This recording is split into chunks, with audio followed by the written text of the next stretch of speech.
The title of this session is How is the pandemic changing the way we transform cities? As you can see, I'm in a rural space, so I'm also interested in how we can transform also villages and little towns, because normally it's the majority of the urban spaces in our territory, and how it contributes to making cities more resilient and more digital. So the idea is how COVID-19 is affecting us and probably next pandemics. And we have three people that will be with us today. We have to welcome Mark Saunders. He's the director of the Masters in Global Smart City Management. He's the academic director of SIGURAT, the Global Institute of Technology, based in Barcelona. And he is a chartered scientist and director of the Center of Excellence for Cities in Ferrovial Services. He's one of the biggest construction companies in Spain and in the world too. He holds a degree in biological science, something that is really interesting today because we will join digital, bio, and urban tissues from the University of Oxford, and an MBA from Henley Business School. So thank you very much, Mark, for being with us. And coming from Bentley Systems, we have Dr. Richard G. Westner. He's the Senior Director of Digital Solutions, Digital Cities. And Richard is a Senior Director in the Digital City Business Unit of Bentley Systems, based in Munich, Germany. As you know, Bentley Systems holds a very big suite about different software and applications to any of, let's say, urban architectural engineering, construction, and operation services. And this is something interesting because his global role covers building and scaling digital twin applications in urban context. Richard is a civil engineer with a PhD in wastewater treatment. He had various leadership positions in business and infrastructure consultancy firms. And before joining Bentley, he worked as a member of the Group Executive Board and Chief Digital Officer of DHI. Intrigued by the holistic industry 4.0 approach. So you know that Industry 4.0 means that after steam, electricity, and informatics, how digitalization is affecting our way of making a better productivity. Richard strongly believes in the value of digital services and products to make better and faster data-driven decisions, based mainly in the digital twin technology, and together with a range of analytics, augmented intelligence, in fact, to bring automation to the next level, which means autonomous learning systems, machine learning, artificial intelligence, etc. He also serves as a board member of German Water Partnership in Berlin and the content board of the Aquatech Innovation Forum in Amsterdam.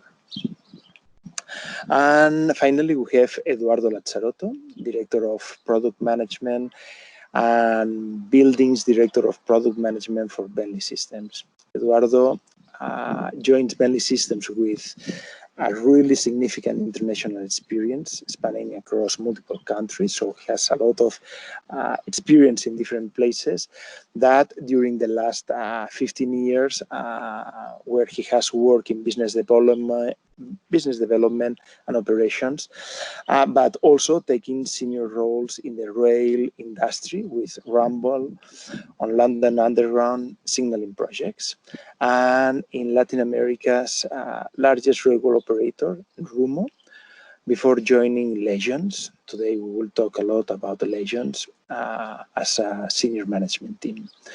And me, that I will be, let's say, the driver of this roundtable, that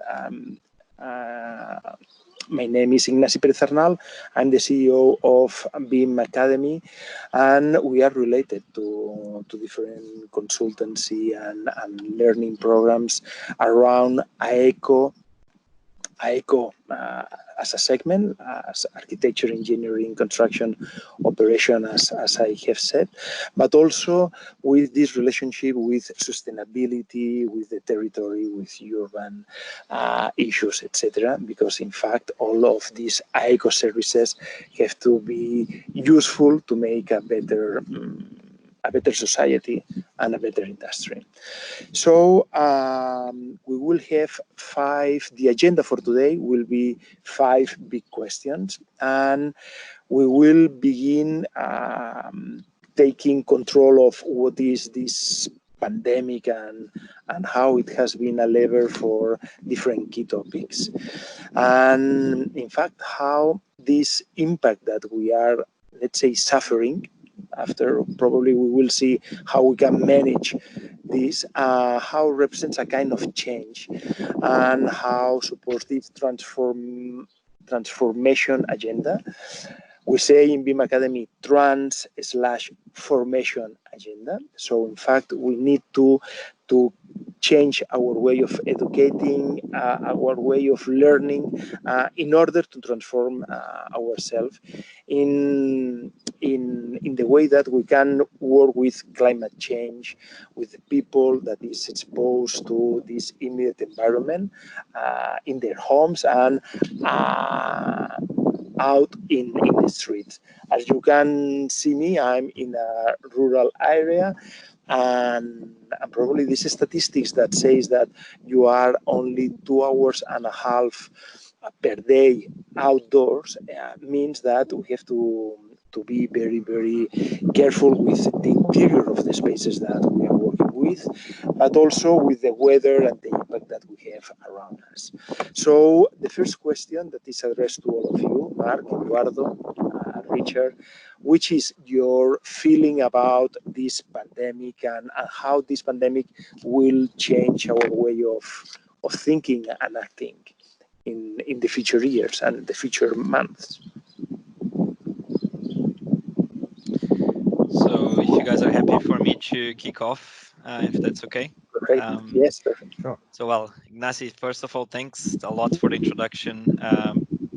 Very, very humble with all the description and the history of some of the things that we have done over the years. And look, it's a very interesting topic, and it's a very interesting question about what is happening at the moment and what will happen in the near future.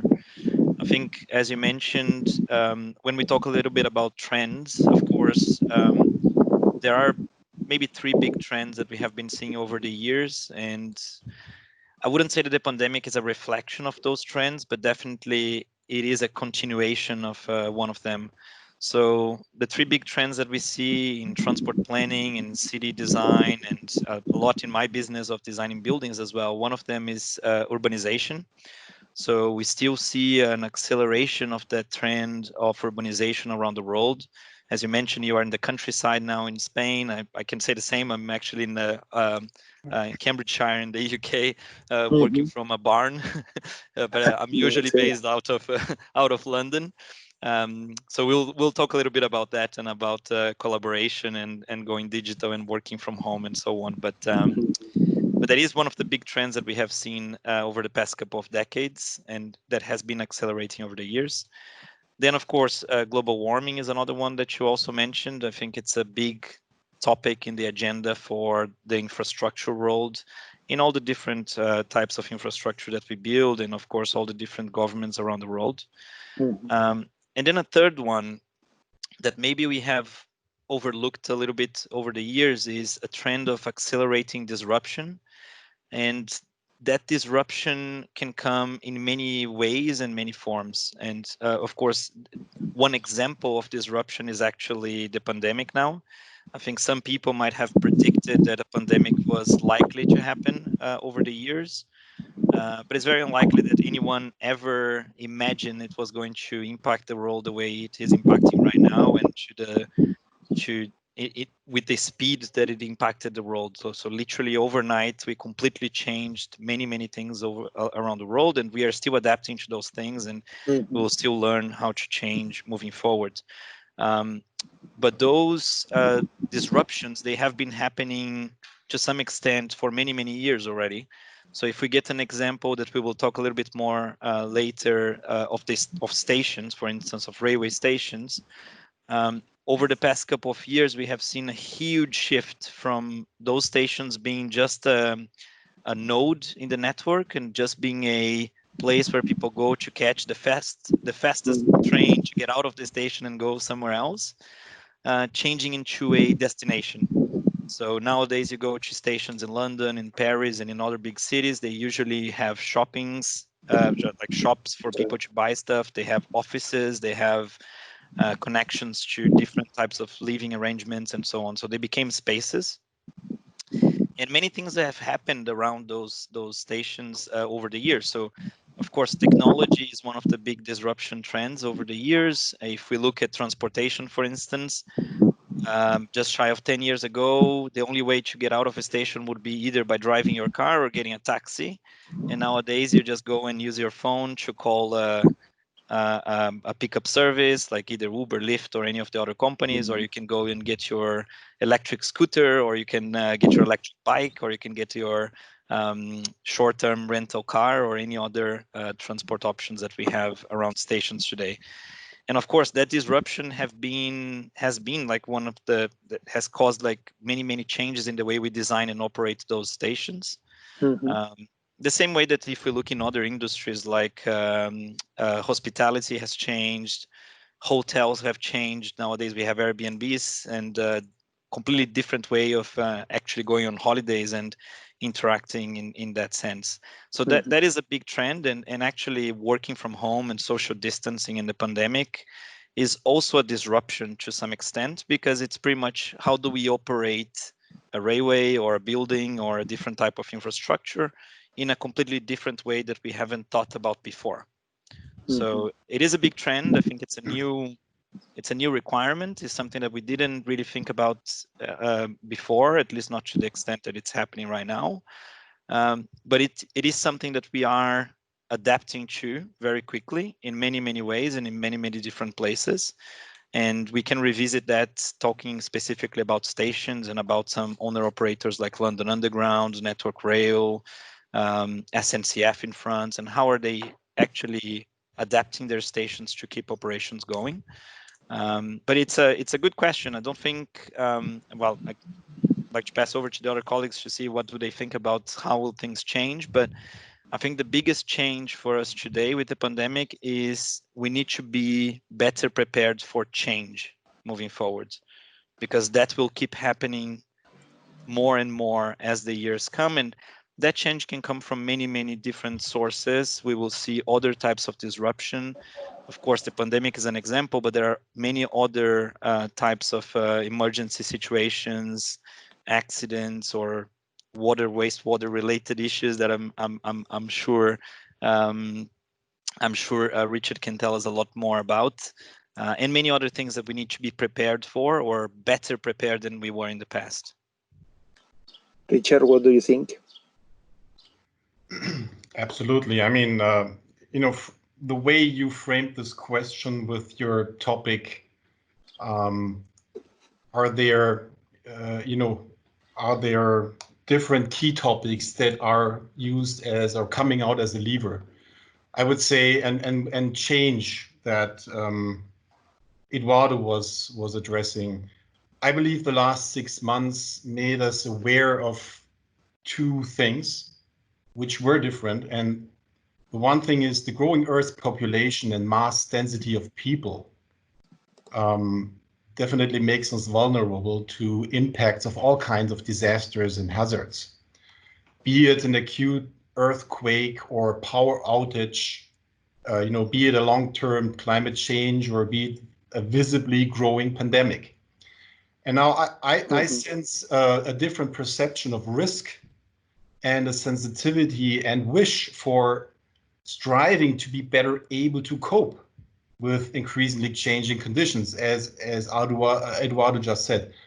and you know, these repeating sequences of incidents, like the described, you know, and this awareness and willingness to deal with the situation will lead to prioritizing investments in cities that improve readiness, improve response, and hopefully recovery. You know, that is one thing. And the other side that I see is, you know, again, we all experienced how inventive and adaptive societies and businesses and people can be in times of stress and danger. So the need for social distancing has created, you know, real alternatives to physical events, to physical shopping, to physical collaboration, and yes, to working conditions. So lots of people practice so-called new ways of working today, and something not possible 6 months ago works today, right? Correct. So even there, where physical distancing cannot be practiced, you think about factories, processes were changed and measures were taken to protect people.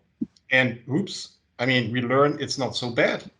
Performance doesn't have to drop. Lots of this will stay because it's paying off. It will prevail.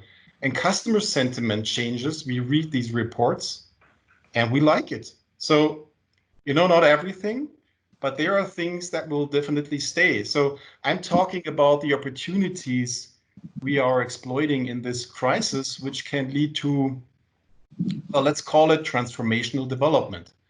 So, you know, I'm sure both risk awareness and caution, but willingness to do something about it, and also the ability to be creative and adapt and innovate will change behavior and decision making. And as a lever, you know, accelerate digitalization as a key topic, and that's simply required to build resilience in cities, because due to urbanization, Eduardo said that the major challenges will be won or lost in cities, right? And that and what we all experience literally as we speak is that digital technologies are helping us to stay in touch, to communicate, to work together, to still be productive. And I believe applied meaningful digital technologies can help us to sustainably transform the way we live and work in future. And Mark, taking this concept, this new concept called resilience, no, this concept that appears now in our agenda, under also the Sustainable Development Goals from United Nations.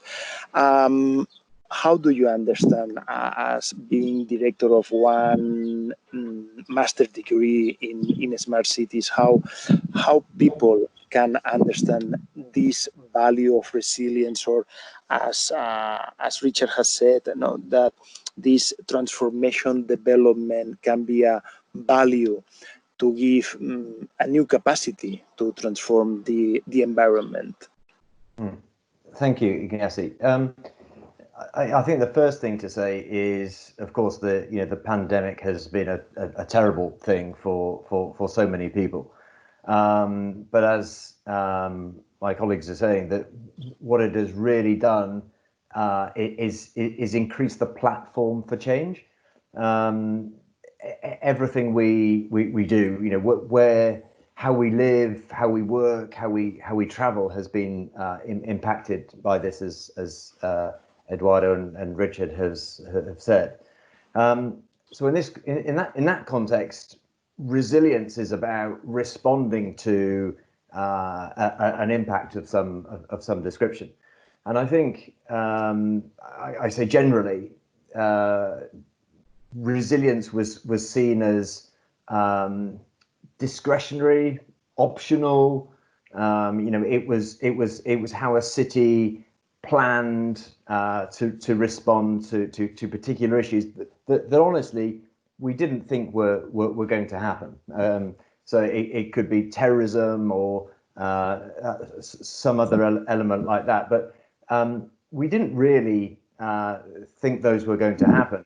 Now, overnight, with the COVID-19 affecting almost everybody on the planet, or it certainly will do. I think people are more alive and more prepared for change and for resilience. I think resilience is this managed response to some kind of impact.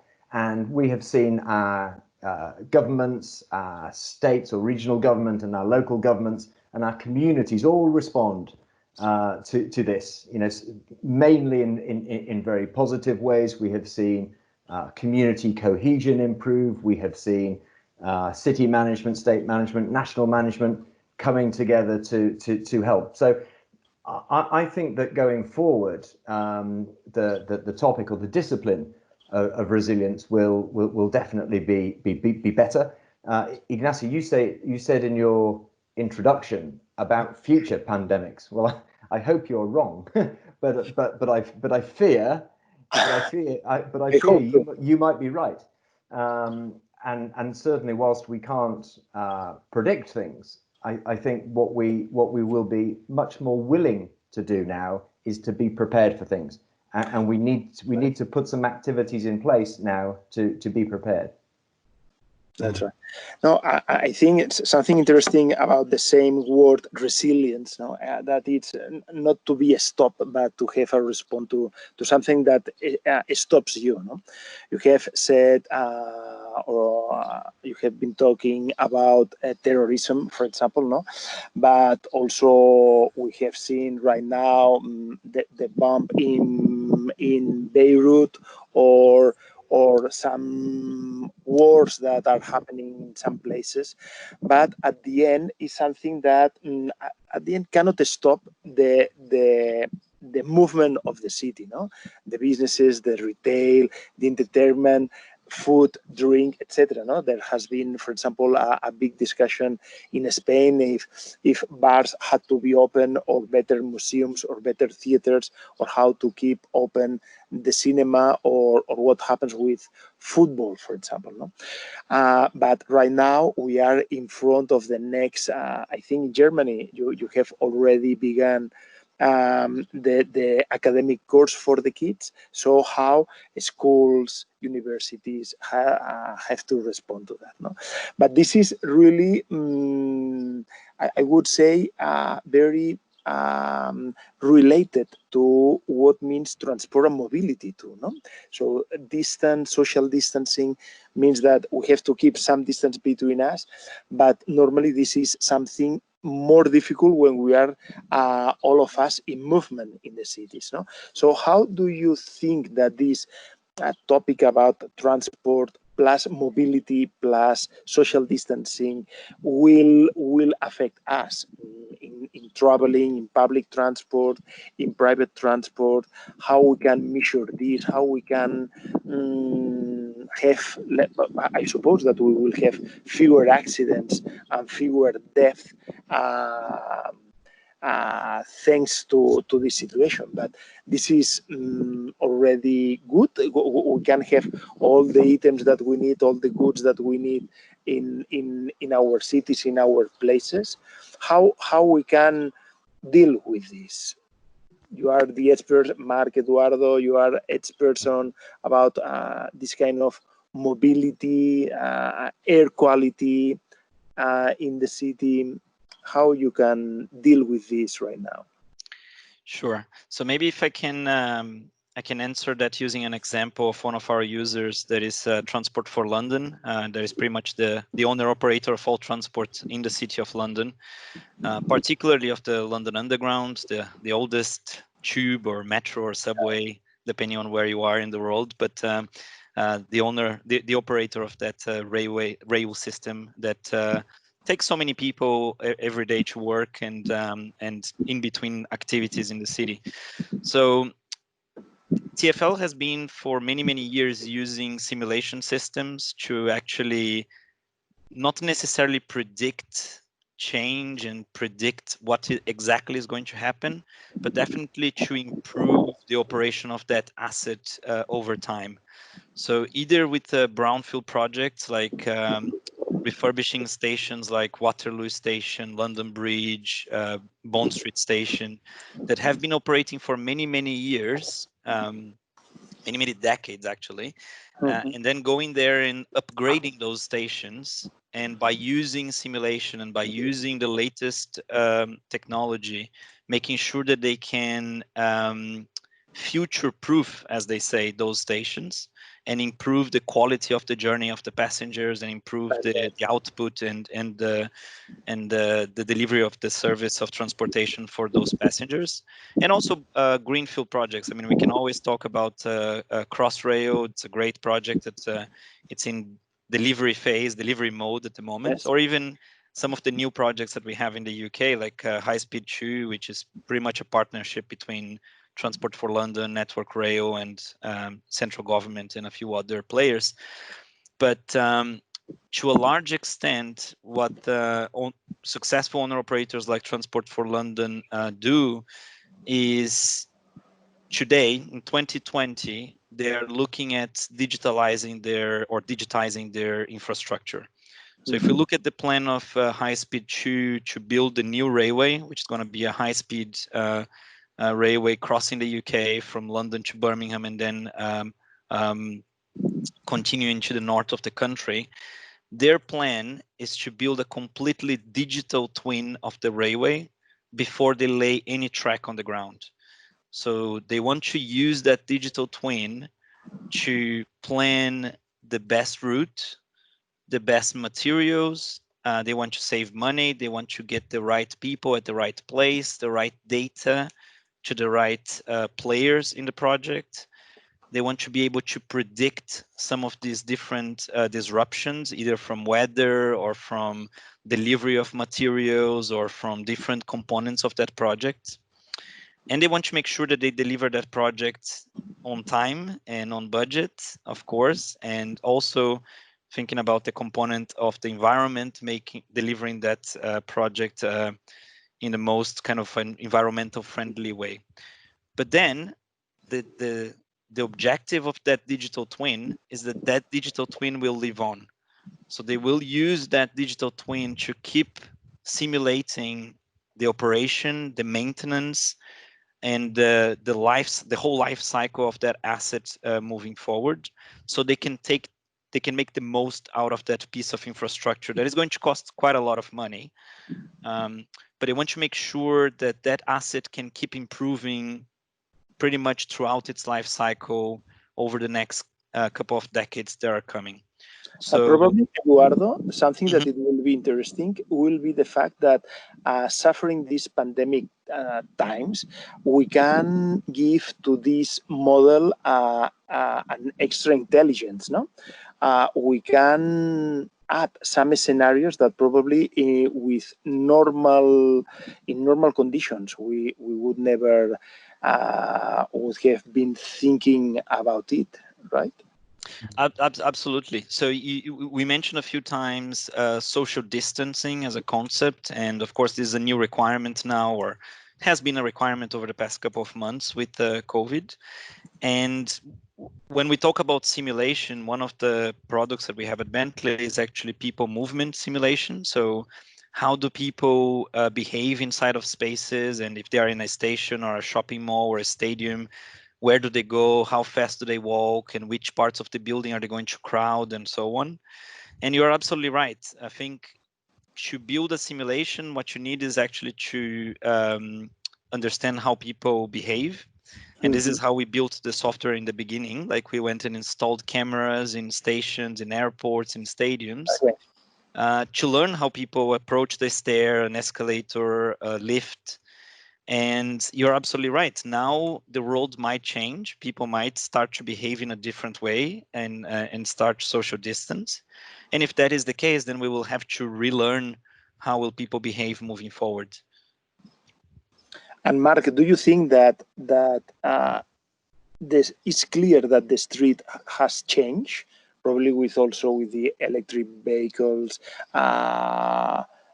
cleaner environment, more quiet things, etc. But do you think that the roads have changed already? definitely, and of course, because of the infection, we had to lock down and stay in our houses.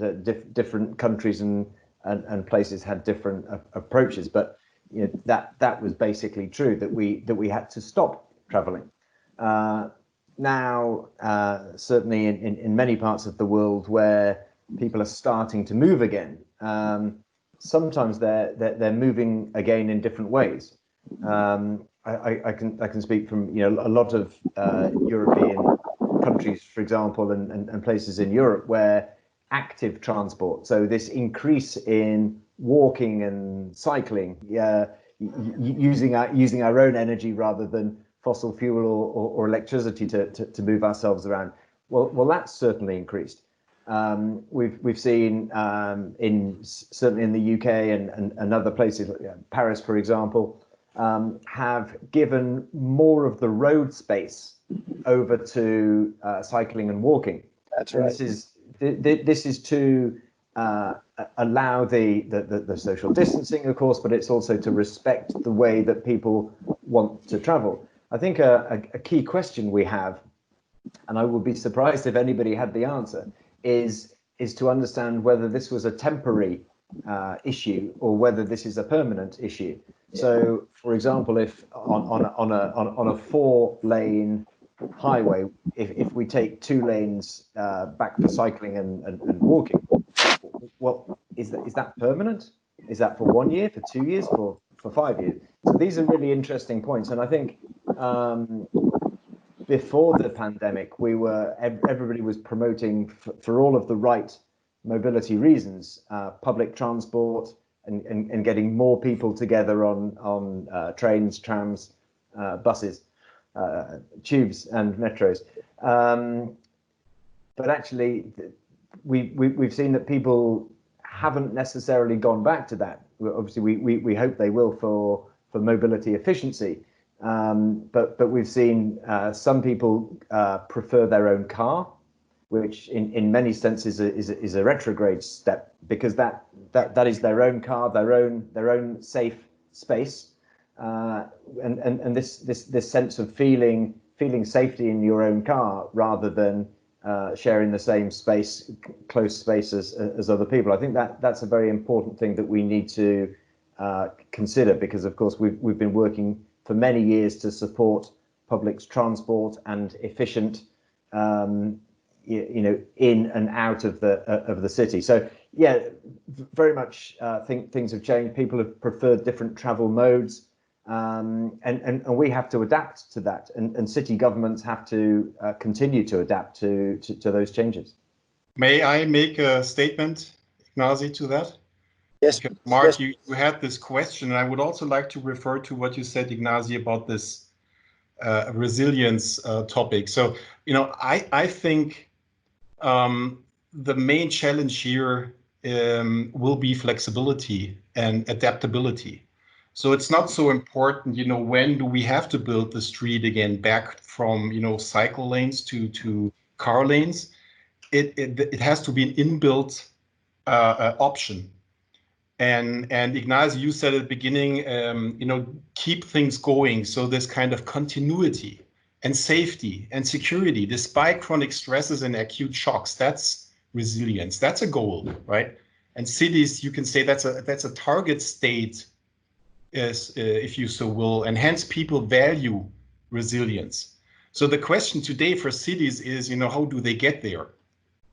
Being, highly vulnerable, as previously discussed, and being highly complex system of systems, actually, cities have to address a multi-dimensional set of drivers that contribute to resilience and make decisions with regard to investments and operations. And these have to optimize system preparedness and response under different scenarios.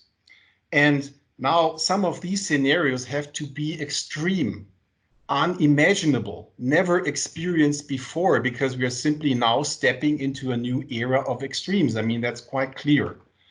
So, and again, this is a field where digital technologies actually predestined to help, right? So imagine you can build a virtual model of your city or of your subsystem, and Eduardo was pointing at a railway station, and then without disturbing or damaging real life, with comparably low costs, run what-if scenarios, which demonstrate impacts and consequences, even chain reactions of subsystems and systems of systems, of natural disasters or terrorist attacks or a pandemic. And then, from this insights, draw the right conclusions. And imagine you don't have to work with an old, outdated model of your city that probably does not really reflect your city or system of today, but with a model that receives actual sensor or any kind of IoT data in real time. Yeah, a model that displays all relevant engineering and asset information like structures, networks, geological conditions, even responsibilities and ownership, right? So a model that displays working conditions and positions of these assets, and then you have a digital representation of your city or subsystem that allows you to understand, to compare, and to predict its performance. And that is what we call, Eduardo mentioned it, a digital twin, right? And the space where virtual and the real world meet and merge, that is a so-called cyber-physical system. So lastly, and I mean, that's really exciting, the final development stage of a cyber-physical system is to use all this actionable information to automate city subsystems according to actual demand, actual usage, according to actual load or emission thresholds. There are so many examples where accurate and predictive modeling can make your city more resilient, more sustainable, right? And just think about lighting, heating, cooling, water supply, energy supply, and so many more. And then with these chain systems that you were talking, probably we are forgetting the major system in our cities, that is buildings. We have been talking about railways, about roads, about the streets, but what happened with buildings? How and where we work has to change. We need to operate our buildings in a different way. What do you think? How this pandemic will change this situation? Sure. So that is a very good question as well, and I think we have seen quite a big change just in the past couple of months in terms of collaboration and bringing new disciplines or new kind of engineering and non-engineering knowledge as well into the whole kind of life cycle of projects of buildings. But I think one of the questions that we not necessarily know the answer, as Mark was mentioning earlier, but I think as an exercise is a very interesting question for us to ask is, how will the world change in the future and what will be the place of buildings? And talking about place, I think the biggest question that we need to ask is, what types of places are we going to create in the future? So a lot of our users, between architects, designers, and civil engineers, they are rethinking and revisiting some of the projects that are still open or that they are working on to recreate that idea of space that at the end of the day is the best way for us to get out of the whole situation where we are right now with COVID and social distancing or not social distancing, and how will the world change in the future, is by creating those places, is by creating that infrastructure that people still want to go to and where people can still share experiences with each other, which is definitely, and here I might be making a bit of a naive statement, but for sure, it's something that we all miss. Like, of course, working from home is great. We are saving the time of the journey. That might be great for the planet. There might be a lot of savings and a lot of good things about working remotely, which is one of the maybe one of the silver linings of COVID is the fact that we accelerated this trend of digitalization and working from home and collaboration. But at the same time, we are human beings. We haven't been wired to be far from each other, to be away from each other. We like contact. And for sure, one of the challenges of the architects and designers and civil engineers and us as a society moving forward is creating those spaces, is creating those places moving forward. So it's an interesting question. I think we are trying to help some of those users the best that we can by giving them tools to accelerate their design process. So we can talk about generative design and how we are giving them tools to create more and more alternatives of design.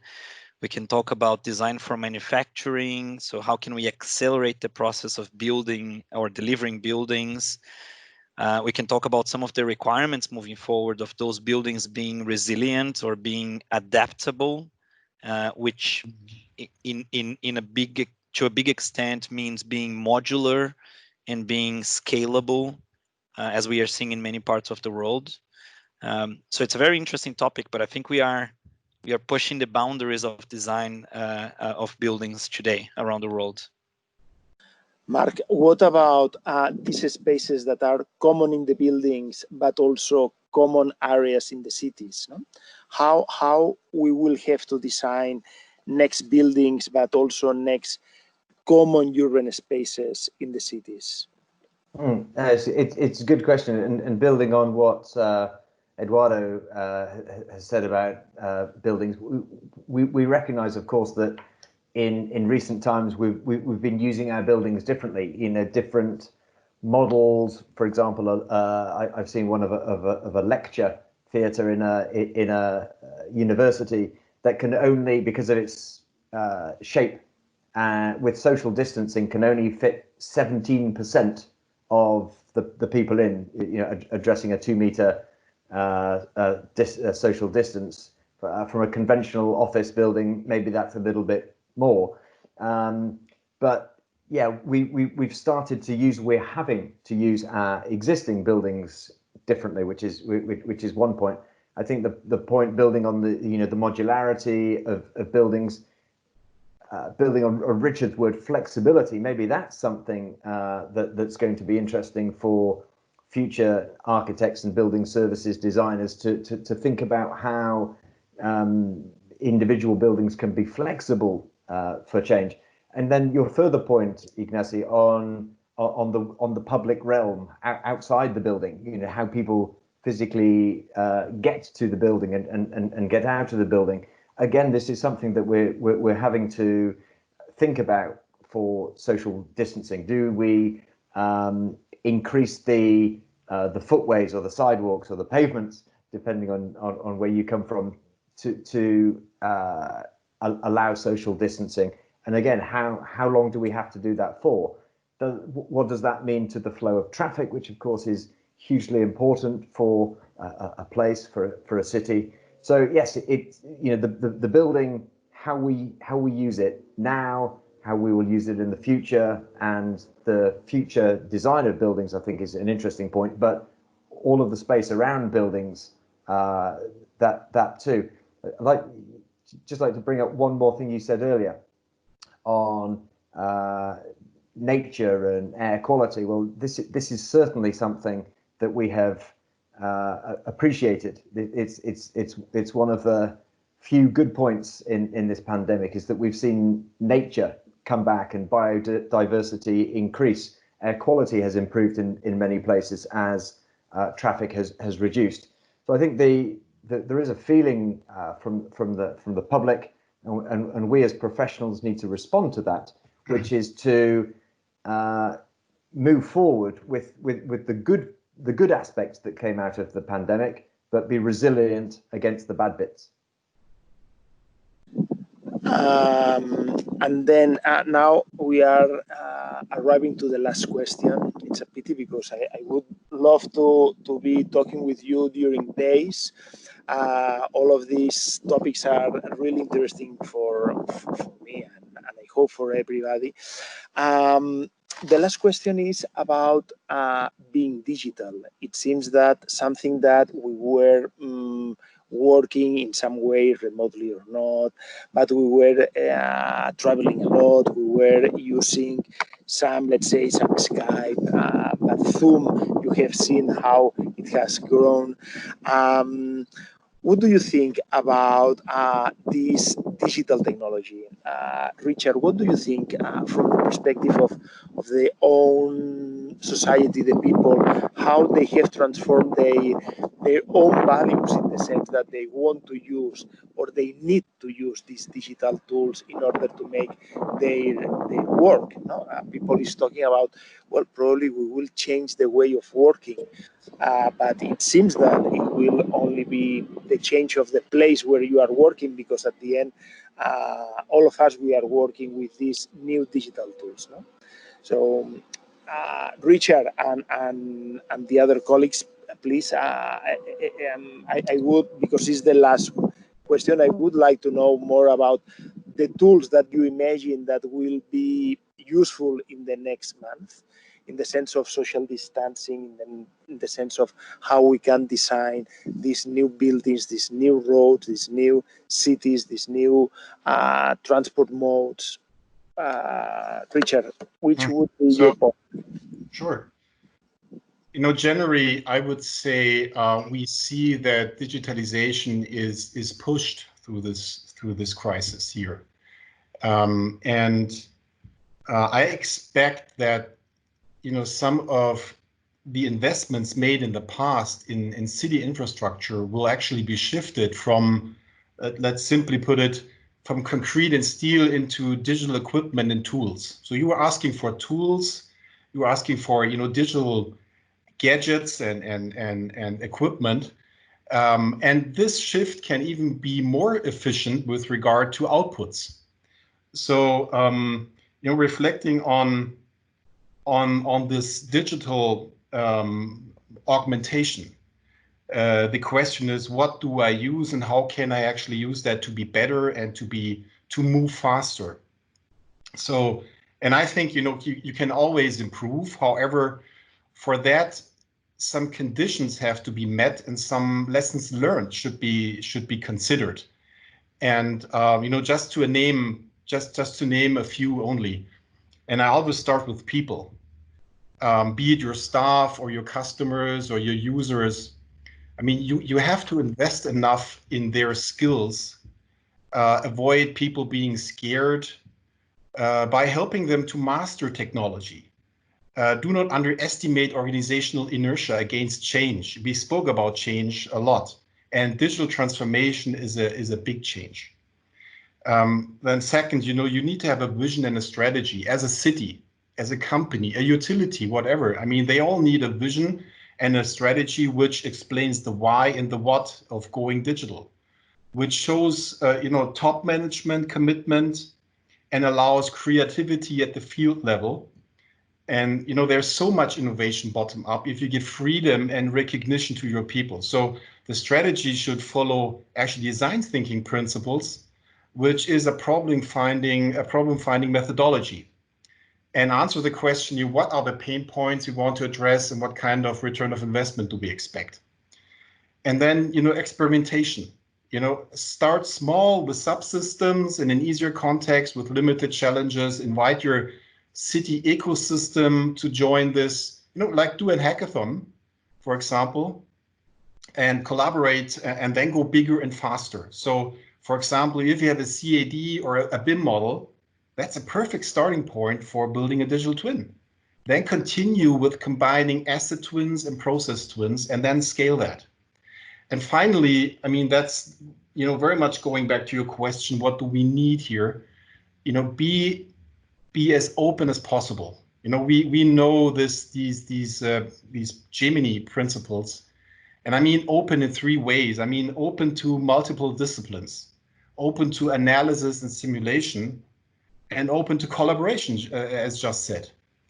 And that's why a digital city needs an open, connected data environment to better manage and access consistent, trusted, and accurate information. And this is the platform where you where information technology, operational technology, and engineering technology come together and merge, right? And this can improve effective leadership, city leadership and management, and enable participation of citizens, stakeholder, through more transparency and direct involvement in decision making by contributing to resiliency again.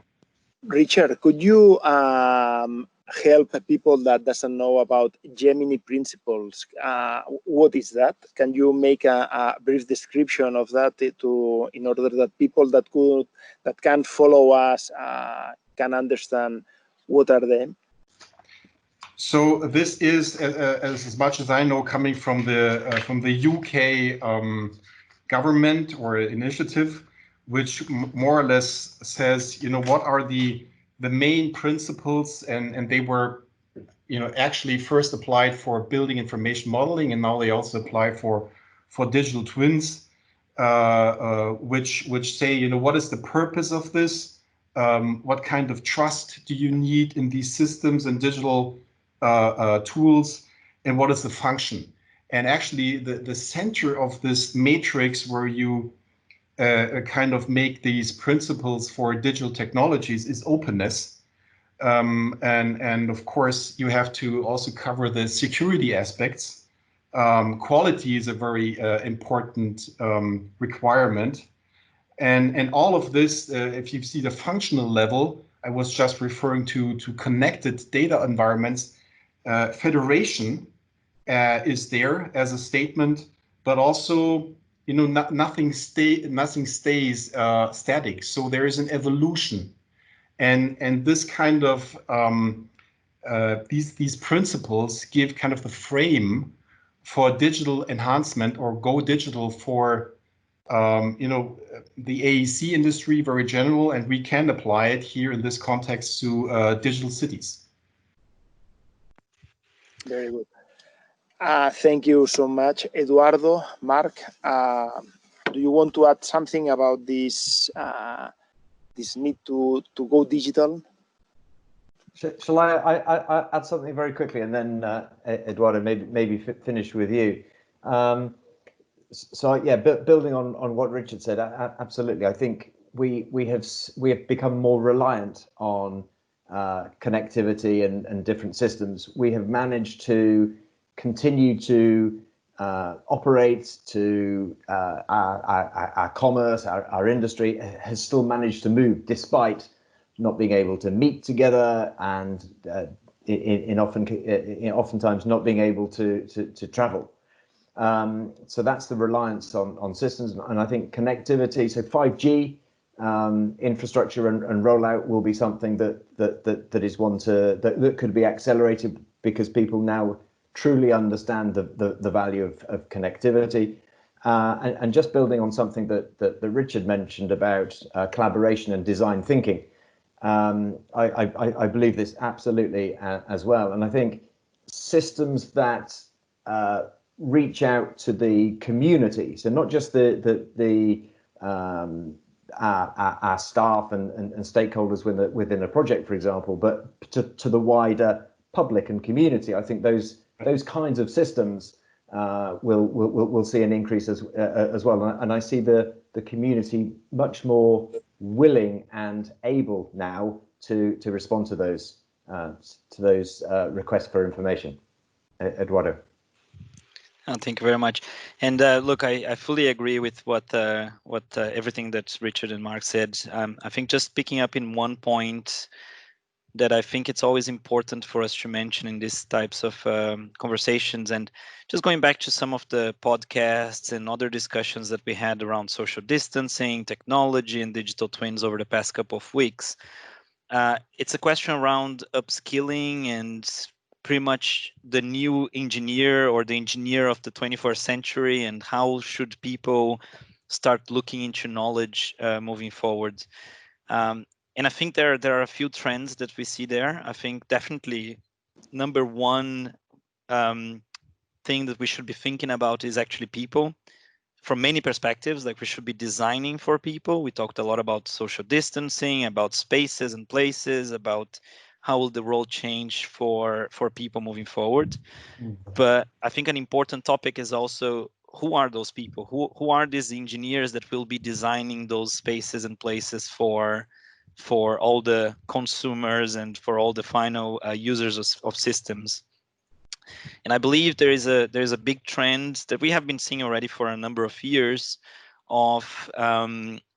of course, diversity. So bringing different people from different backgrounds with different knowledge, working together in projects. We believe strongly in Bentley in openness. So not only our systems, but having the right data for the right people at the right time, and enabling that collaboration between those different stakeholders and personas involved in that project. And we believe that collaboration is actually enabling that diversity to generate creativity and to answer a lot of these very complex questions that we mentioned today in a more effective way. So, again, I think we all learned very, very quickly over the past 6 months how to work from home, how to use Zoom, and how to use Teams and so on. But I would just like to close with a very quick remark. Like yesterday, I was on a Zoom call with my nephew called Alberto. He lives in Brazil, and he was having his maths class on subtraction. So he was with the professor in one screen, and he was with me on another screen, and I was helping him learning maths. And he's 6 years old. So it's this new generation that is coming, and we need to be ready for that generation. And definitely collaboration platforms and tools is the future of our industry. So we are trying our best at Bentley to create those tools. That's very good. Well, I'm sorry because the windy day that it makes here makes I don't know, a problem with the camera. But let me ask you the last question. Do you think that digital twins will help nature? From digital, we will be able to say that from digital we will arrive to natural, for example. What do you think about this? We need a brief answer from each one of you because we have to finish with that. But which is your idea? Which is your let's say your position about that? Sure. If I can kick off this one very quickly. So I believe the answer is a very, very strong yes. I think we have seen a lot of our users, of the users of my product, there is a design platform. So all the designers and architects getting closer to nature and getting closer to the real world, because that actually in the end informs the process of design. So by having good collaboration tools that enable people to be working in a project by being in the countryside, like Ignazi is in Spain at the moment, or I am in the UK at the moment, we are actually enabling those designers and architects to be out there, seeing the world and actually representing it. And I think that is just a natural progression into us having a more protected nature in the future. Yeah. You, Richard, Mark? Yeah, then I take the next one. So very short. I believe in digital twins for a long time because you can achieve more with less. So this is a means that is so much connected to the environment. And we are talking here also about natural disasters. You know, resilience in cities has to take care of that.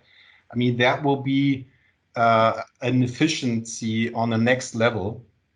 And you know, not only nature has the benefit of that, I think also mankind, because we can then, with all these robotics and automation, can concentrate on cognitive intelligence and things where we have to pay attention to more in the future, and then you know, let these systems and IT and technology help us and to get a more resilient and sustainable world. And I think it's not by coincidence that the Sustainable Development Goal number 11 groups resilience and sustainability in one goal. Yeah, I think we're in a position that we're all going to agree. You know, and so digital twins operate, of course, through the design operation, all the whole life cycle of an asset. So that is definitely true, and ticks all of the boxes. You know, the financial box for efficiency, the social box for safety, for example. We're exploring digital twin-based safety solutions, but also in the environment, as colleagues have both said.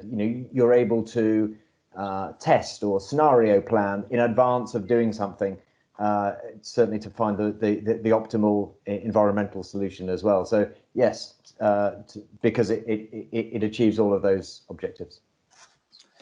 Okay, thank you very much. I think it has been a very, very nice session. It's a pity, like always, to run out the time that we have to speak and to go deeper to each one of these topics. I have to thank Mark Saunders as the academic director of the master degree about global smart city management of Figurat, Global Institute of Technology. I have to thank Dr. Richard Dessner, the Senior Director of Digital Solutions, Digital Cities. Also to Eduardo Lazzarotto, Director of Product Management in Bentley Systems. And of course, we have a lot of topics that we would have to analyze as we have said about how to make better predictions, how to stop traveling, how to make better chain systems and subsystems, how to deal with this cyber physical environment through new collaboration, new creativity, etc. I think we are, all of us, in this new scenario from terrible to opportunity. And I would like to thank all of you, making a last question that is open for the next session.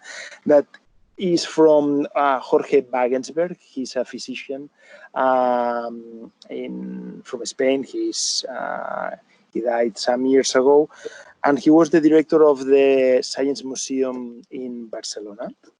And he made a book with one question that was this one: which was the question if the answer was the nature? Which was the question if the answer was the nature? Well, we have to finish here. Thank you very much for being with us, and have a pleasant day. Bye-bye. Thanks for having us. Thanks, guys. Thank you very much, guys.